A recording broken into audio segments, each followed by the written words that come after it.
Avant de plonger dans cette histoire incroyable, pensez à vous abonner à la chaîne et à activer la cloche. Ici, chaque récit a quelque chose à dire, et vous ne voudrez pas en manquer un seul. La pluie tombait dru sur Manhattan, transformant les trottoirs en miroirs noirs qui reflétaient les lumières des néons et des taxis pressés. Dans un gratte-ciel au sommet étincelant, le bureau de Henry Caldwell, milliardaire reconnu pour sa fortune colossale et son arrogance légendaire, brillait comme un palais de cristal. À l'intérieur, chaque meuble en bois précieux, chaque tapis en laine persane semblait murmurer le pouvoir et la richesse. Henry était assis derrière son immense bureau en acajou, les doigts tapotant nerveusement sur la surface lisse. Son regard s'illuminait d'une lueur cruelle lorsqu'il observa le jeune garçon qui venait d'être introduit dans la pièce. Marcus, 16 ans, maigre, vêtu de vêtements usés et trempés par la pluie, tenait dans ses mains un petit violon, son seul héritage familial, fragile et cabossé. « Alors, gamin, tu crois pouvoir nous impressionner avec ça, railla Caldwell. » Son rire résonna contre les vitres, cruel et sec. « Tu sais, ici, personne ne t'accorde le moindre respect. Pas de chance pour toi aujourd'hui. » Marcus baissa les yeux, serrant le violon contre sa poitrine. Le cœur battant, il savait que ce moment pourrait être le pire de sa vie. Humiliation, sarcasme, moquerie, tout cela faisait partie de la pièce qu'il devait jouer pour survivre. Pourtant, une étrange détermination brillait dans ses yeux, il n'avait pas choisi la facilité, mais il n'abandonnerait pas. Les assistants de Caldwell observaient la scène avec une curiosité mêlée de malaise. Jamais ils n'avaient vu leur patron si impatient de se moquer, ni un gamin si silencieusement résigné. Caldwell se pencha en avant, le visage tordu par un sourire cruel. « Si tu te trompes, petit, ce ne sera pas joli. Prépare-toi à être ridiculisé. Tout le gratin va se régaler de ta misère. » Marcus inspira profondément, levant le violon vers son épaule. Ses doigts tremblaient, mais il posa l'archet sur les cordes, prêt à jouer. Le bureau se fit silencieux. Même le tic-tac de l'horloge semblait retenir son souffle. Puis, dans un geste simple et presque insignifiant, Marcus tira l'archet. Un premier son s'éleva, pur et vibrant. Instantanément, le sourire cruel de Caldwell se figea. Le monde autour sembla disparaître. Le son traversa la pièce comme un éclair, effaçant arrogance et mépris.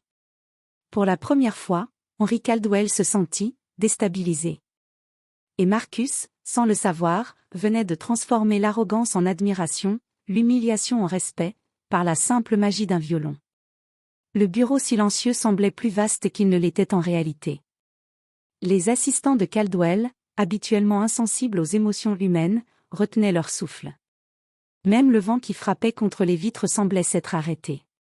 Marcus tenait fermement son violon, les yeux mi-clos, concentré sur la vibration des cordes. Chaque mouvement de son archet était calculé, chaque note chargée d'une émotion que l'argent et le pouvoir ne pouvaient acheter. Henry Caldwell, assis derrière son immense bureau, sentit un frisson parcourir sa colonne vertébrale. Son sourire cruel, qui avait toujours intimidé ceux qui l'entouraient, était désormais figé, ses lèvres légèrement entr'ouvertes comme pour retenir un mot qu'il n'arrivait pas à prononcer. « C'est impossible », murmura-t-il, presque pour lui-même, la voix étranglée par l'émerveillement. La musique de Marcus remplissait la pièce, et avec chaque note, Henry percevait une profondeur qu'il n'avait jamais connue. La mélodie racontait des années de lutte, de pauvreté, de solitude, mais aussi de résilience et d'espoir. Caldwell se rendit compte, avec une pointe de honte, qu'il n'avait jamais ressenti une telle intensité face à quelqu'un qu'il jugeait inférieur. Les assistants échangeaient des regards perplexes, ne sachant comment réagir. Personne n'avait jamais vu leur patron ainsi. Ses mains tremblaient légèrement, et son regard, habituellement perçant et dominateur, était maintenant rempli d'une émotion inconnue, le respect. Marcus continua de jouer, inconscient de l'effet qu'il produisait. Chaque note semblait graver dans l'air un récit de dignité et de courage. Caldwell, incapable de détourner les yeux, sentit une boule dans sa gorge. L'humiliation qu'il prévoyait pour le garçon se transformait en quelque chose d'autre, une admiration silencieuse et profonde. Quand Marcus posa enfin l'archet, le bureau resta plongé dans un silence lourd, presque sacré. Henry Caldwell se leva lentement, les jambes tremblantes. Il s'approcha du garçon, et pour la première fois, ces mots ne furent pas chargés de moquerie ni de pouvoir. Tu as quelque chose que je n'aurai jamais, quelque chose que l'argent ne peut pas acheter, dit-il, la voix douce mais pleine de gravité. Bien joué. Marcus, surpris, leva les yeux vers lui. Les yeux habituellement froids et cruels de Caldwell étaient désormais emplis de respect. Et à cet instant précis, quelque chose de profond venait de changer, la perception de Caldwell sur le pouvoir, l'argent, et la véritable grandeur humaine. Pour un garçon pauvre avec un violon cabossé, ce moment marquait le début d'une vie nouvelle. Pour le milliardaire, c'était le premier pas vers l'humilité et la découverte de ce qu'il n'avait jamais compris, le vrai pouvoir réside dans la capacité de toucher les cœurs. Le silence qui suivit la dernière note de Marcus semblait durer une éternité. Caldwell, encore sous le choc, se détourna de la fenêtre pour faire face au garçon. Ses assistants, habitués à la froideur et à l'arrogance de leur patron, échangeaient des regards intrigués, incertains de la suite. « Marcus, tu joues comme si ton violon racontait toute une vie, » murmura Caldwell, sa voix tremblante d'émotion. « Et pourtant, tu n'as que 16 ans. » Le garçon baissa les yeux, modeste. « C'est juste, ce que je ressens, » répondit-il doucement. « Mon père, il m'a appris la musique avant de disparaître. C'est tout ce qu'il me reste. » Henri sentit une boule se former dans sa gorge. Il avait passé sa vie à accumuler richesse et pouvoir, pensant que cela définissait la grandeur. Mais ce simple violon, ce garçon, avait le pouvoir de le faire trembler. Après un instant de silence, Caldwell prit une décision surprenante.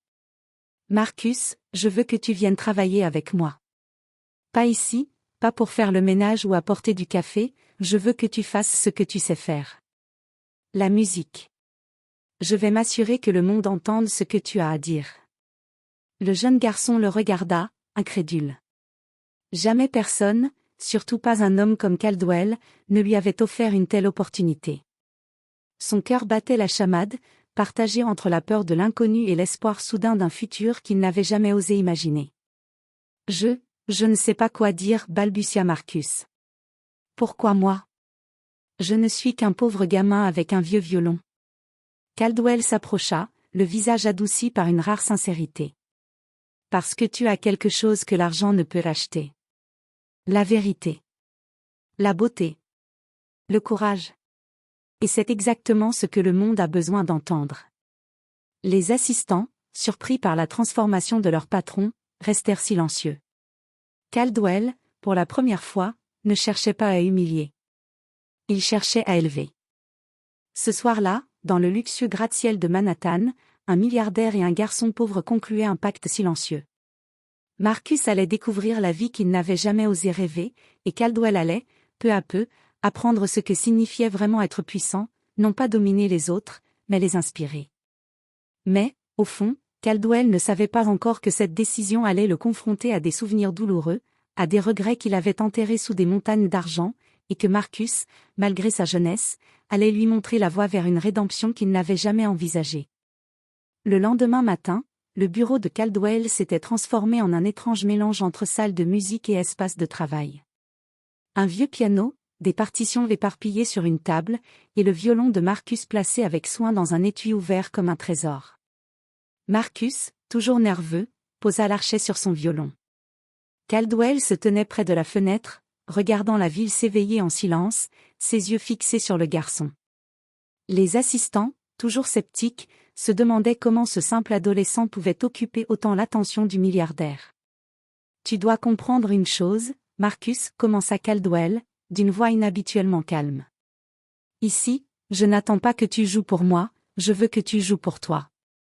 Que chaque note raconte ton histoire, pas la mienne. » Marcus inspira profondément. Ses doigts tremblaient, mais cette fois, ce n'était pas de peur. Il posa son archet sur les cordes, et un son pur s'éleva dans le bureau. Chaque vibration semblait dessiner l'espace d'une lumière nouvelle, effaçant le luxe ostentatoire et la froideur habituelle du lieu. Henri, immobile, sentit à nouveau cette boule dans sa gorge. Il ferma les yeux quelques instants, incapable de détourner son regard de l'expression concentrée de Marcus. La musique ne se contentait pas de remplir la pièce, elle pénétrait chaque recoin de son âme, éveillant des souvenirs enfouis et des émotions qu'il avait toujours ignorées. Les assistants chuchotaient entre eux, effrayés et fascinés. Jamais Caldwell ne leur avait parlé avec autant de respect envers quelqu'un. Jamais il n'avait laissé transparaître autant de vulnérabilité. Lorsque Marcus termina, le silence se fit lourd, presque sacré. Caldwell, les mains dans les poches, s'approcha lentement. « Tu as le don rare de transformer la douleur en beauté, » murmura-t-il. « Et crois-moi, ce n'est pas donné à tout le monde. » Marcus baissa les yeux, gêné. « Je ne sais pas si je peux continuer comme ça. » Caldwell posa une main ferme sur son épaule. « Tu peux. Et tu dois. Parce que ce que tu fais, c'est plus qu'une simple musique. C'est un message. Et je vais m'assurer que le monde l'entende. » Mais derrière cette décision bienveillante se cachait un autre défi. Caldwell savait que certains secrets de son passé pourraient menacer ce fragile lien entre le garçon et lui. Et Marcus, malgré sa jeunesse et son talent, allait devoir affronter non seulement l'exigence de la perfection, mais aussi l'ombre de la souffrance que Caldwell portait depuis toujours. Ainsi commença leur voyage, un milliardaire arrogant et un garçon pauvre, liés par la musique, prêts à découvrir que la véritable puissance ne réside pas dans l'argent, mais dans la capacité à émouvoir et à transformer les vies. Quelques semaines plus tard, Caldwell avait organisé une petite soirée privée dans l'un de ses nombreux salons somptueux. Quelques investisseurs, amis influents et critiques de musique avaient été invités, intrigués par le mystérieux jeune garçon que Caldwell avait pris sous son aile. Marcus, vêtu d'une chemise simple mais soignée, se tenait devant le public. Son violon, malgré ses égratignures et son âge, brillait sous les lumières comme un joyau. Le garçon sentit son cœur s'accélérer, mais une étrange confiance l'envahit, il savait que Caldwell croyait en lui, et cette foi silencieuse lui donnait la force de jouer. Lorsque ses doigts touchèrent les cordes et que l'archet glissa pour produire la première note, un silence instantané s'installa. Les invités, habitués au luxe et aux mondanités, furent happés par la pureté et la profondeur de la mélodie. Chaque note racontait non seulement l'histoire de Marcus, mais semblait éveiller en chacun des spectateurs des émotions oubliées. Caldwell, debout au fond de la salle, sentait son corps se raidir. Le garçon qu'il avait d'abord voulu humilier, qu'il avait presque méprisé, était maintenant en train de captiver un public entier. Et pourtant, l'émotion qui le submergeait était plus personnelle.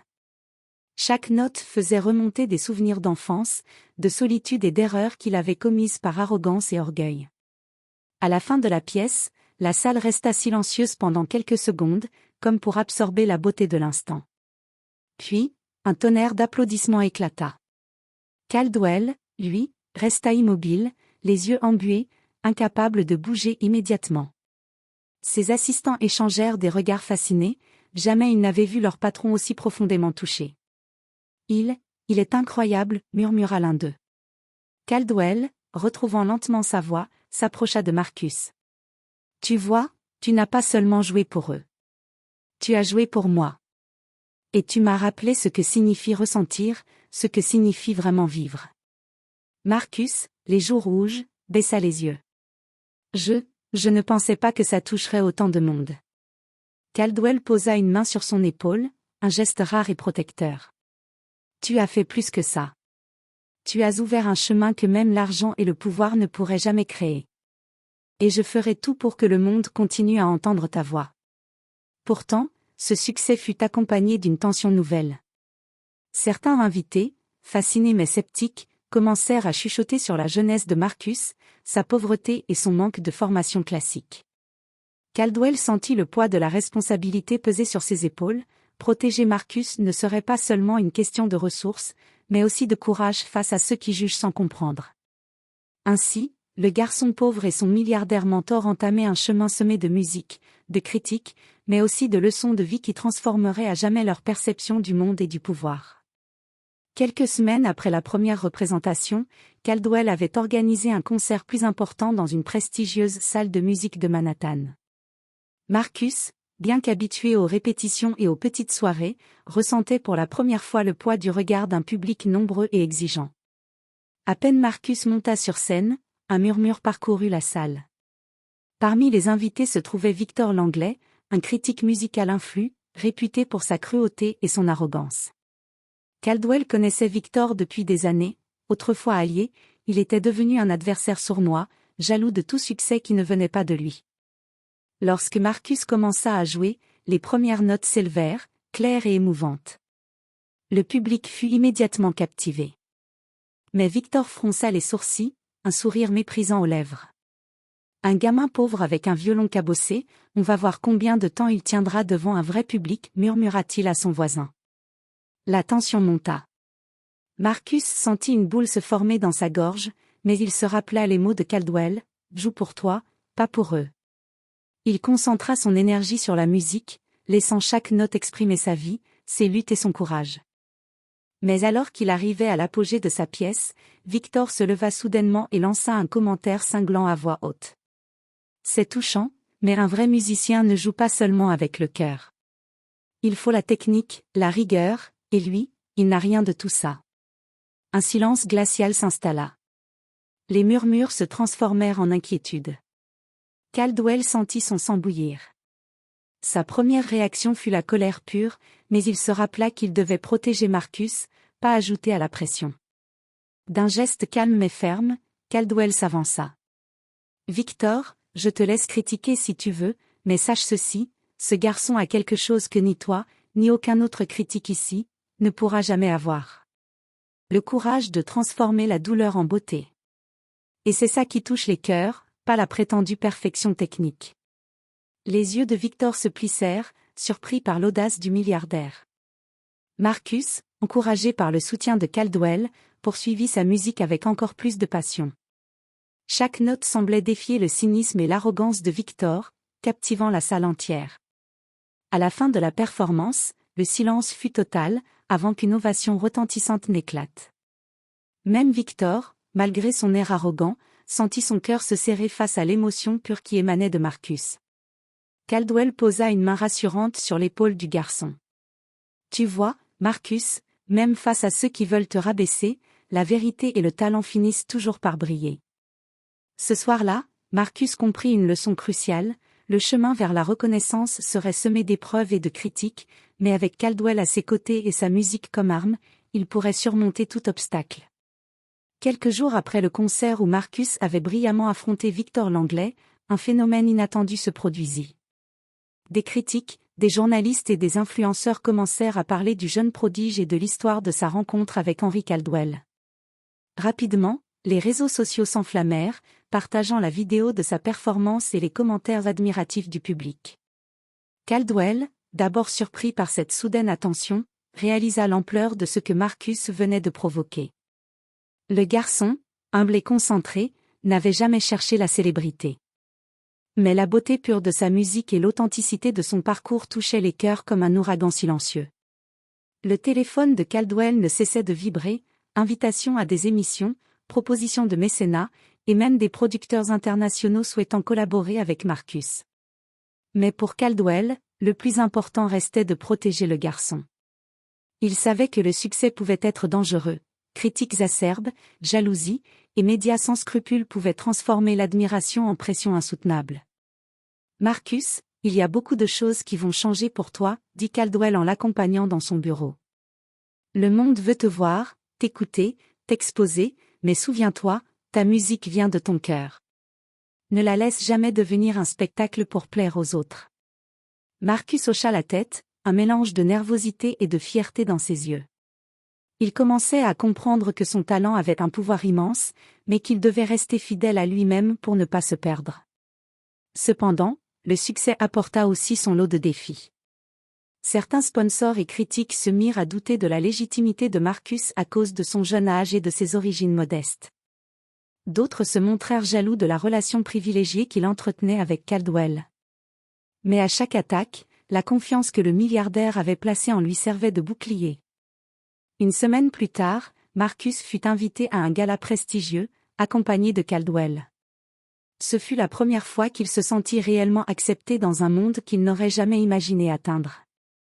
Les regards admiratifs se mêlaient aux chuchotements sceptiques, mais Marcus tenait fermement son violon et sa dignité.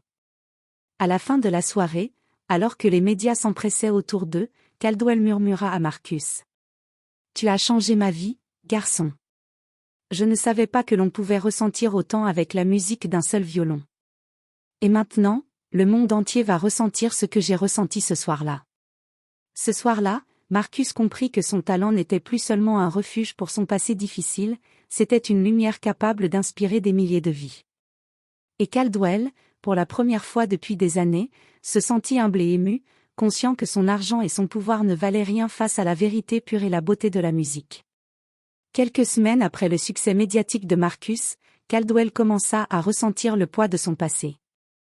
Lors d'une réunion avec ses conseillers, un vieil associé, Edgar Whitman, fit irruption dans le bureau, le visage fermé et les yeux pleins de reproches. « Henry, tu te comportes comme un fou, » dit Whitman d'une voix glaciale. Ce garçon, Marcus, n'a pas seulement attiré l'attention du public. Il a attiré aussi celle de ceux qui n'ont pas oublié tes erreurs passées.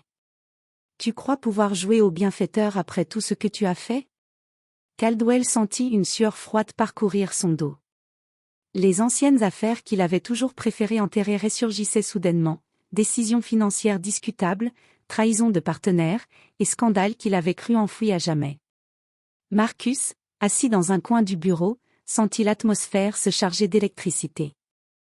Il comprit que l'admiration du monde entier ne suffirait pas à protéger Caldwell des ennemis du passé.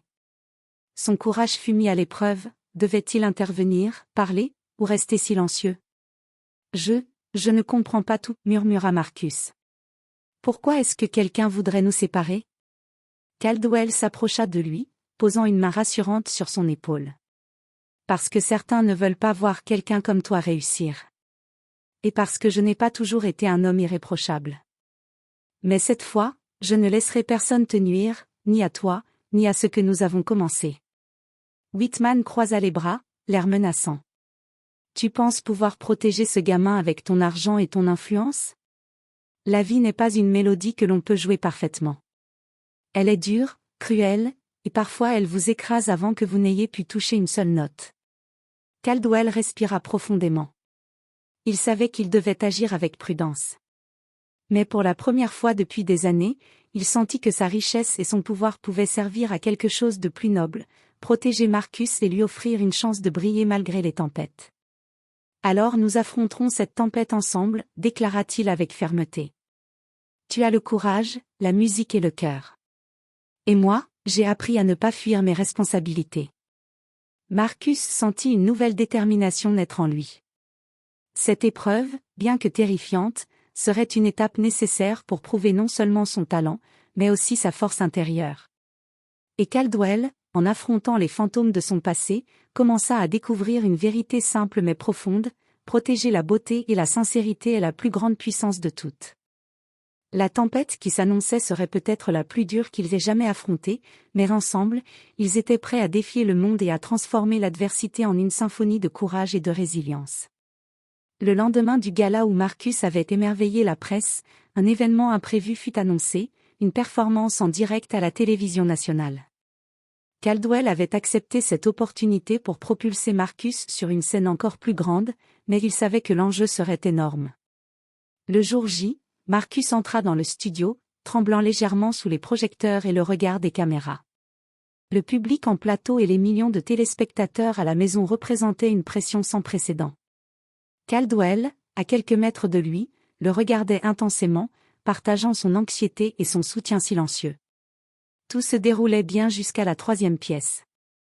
Alors que Marcus tirait l'archet, une corde du violon se rompit brusquement. Le son s'interrompit net, laissant un silence glacial.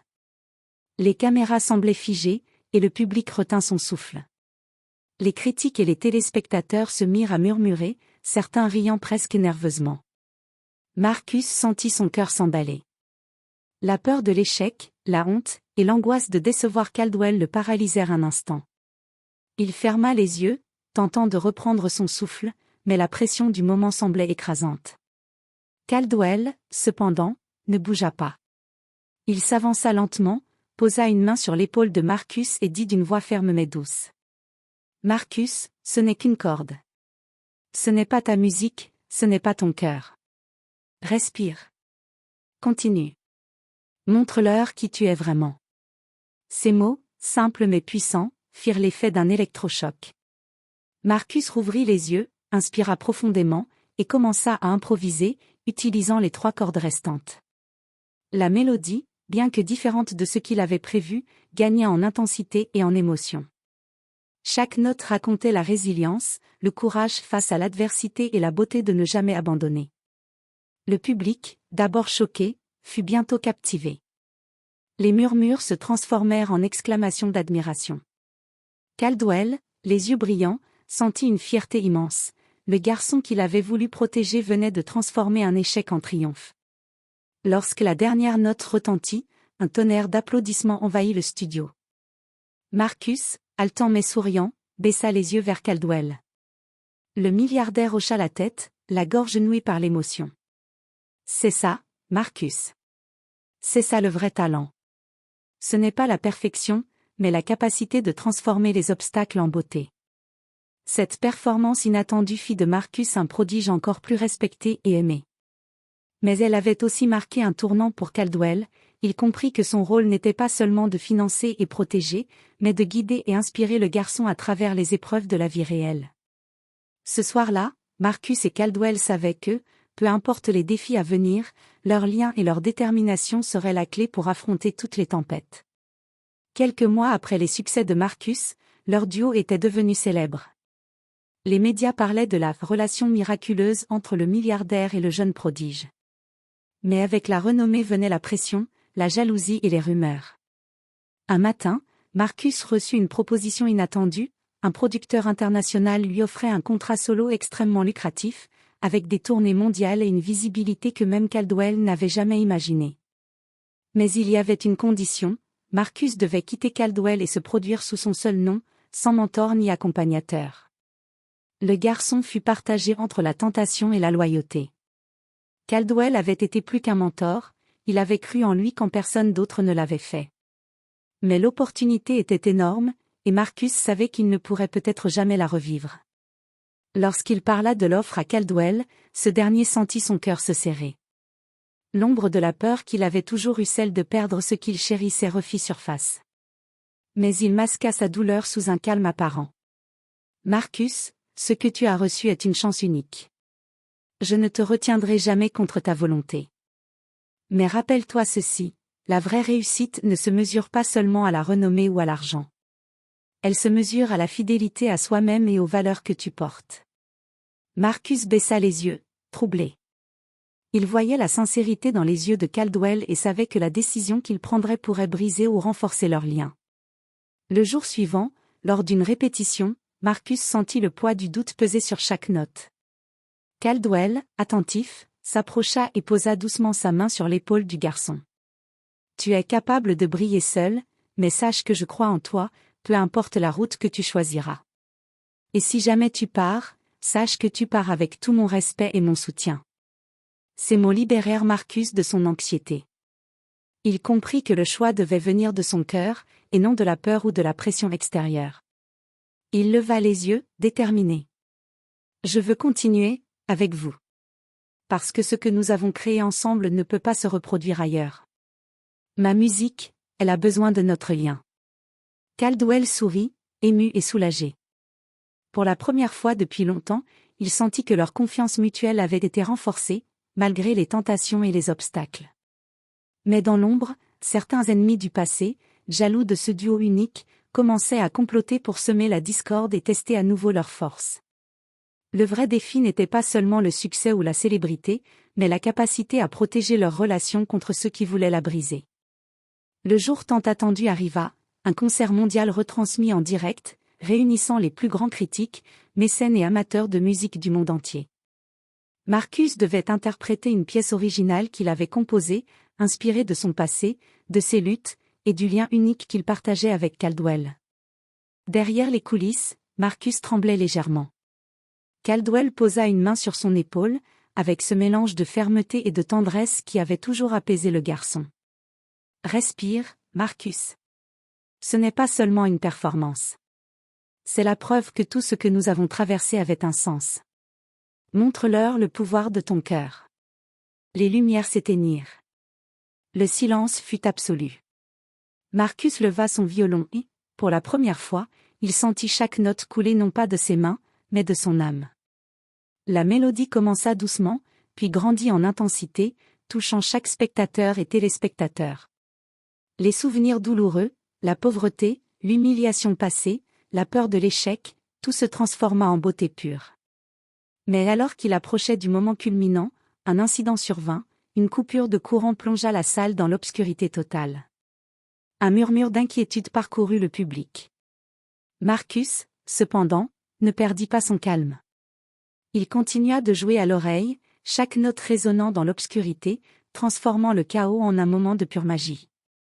Caldwell, témoin de cette incroyable maîtrise, sentit une émotion intense l'envahir, fierté, admiration, mais surtout gratitude. Il comprit que Marcus avait non seulement surmonté ses propres peurs, mais qu'il avait inspiré tous ceux qui l'écoutaient à trouver leur courage intérieur. Lorsque la lumière revint, le public éclata en un tonnerre d'applaudissements. Les critiques se levèrent, certains les yeux embués, conscients qu'ils venaient de vivre quelque chose d'exceptionnel. Marcus, haletant mais radieux, posa son violon. Caldwell s'avança, le cœur serré par l'émotion, et murmura. « Tu as fait plus que jouer de la musique. Tu as changé des vies, y compris la mienne. » À cet instant, Marcus comprit que sa musique avait un pouvoir infiniment plus grand que la célébrité ou l'argent. Et Caldwell réalisa que la véritable richesse ne résidait pas dans ses milliards, mais dans la capacité de toucher les âmes et de protéger ceux qui en avaient besoin. Le monde entier avait assisté à leur symphonie, un garçon pauvre et un milliardaire transformant les blessures en beauté, l'arrogance en humilité, et la peur en courage. Leur histoire devint une légende, rappelant à tous que le vrai pouvoir ne vient pas de l'argent, mais de la capacité à inspirer et à élever les autres. Et ainsi, dans cette salle illuminée par la musique, le violon de Marcus et la présence de Caldwell laissèrent une trace indélébile dans le cœur de chacun, la preuve que même dans les ténèbres, la beauté et le courage peuvent briller plus fort que tout.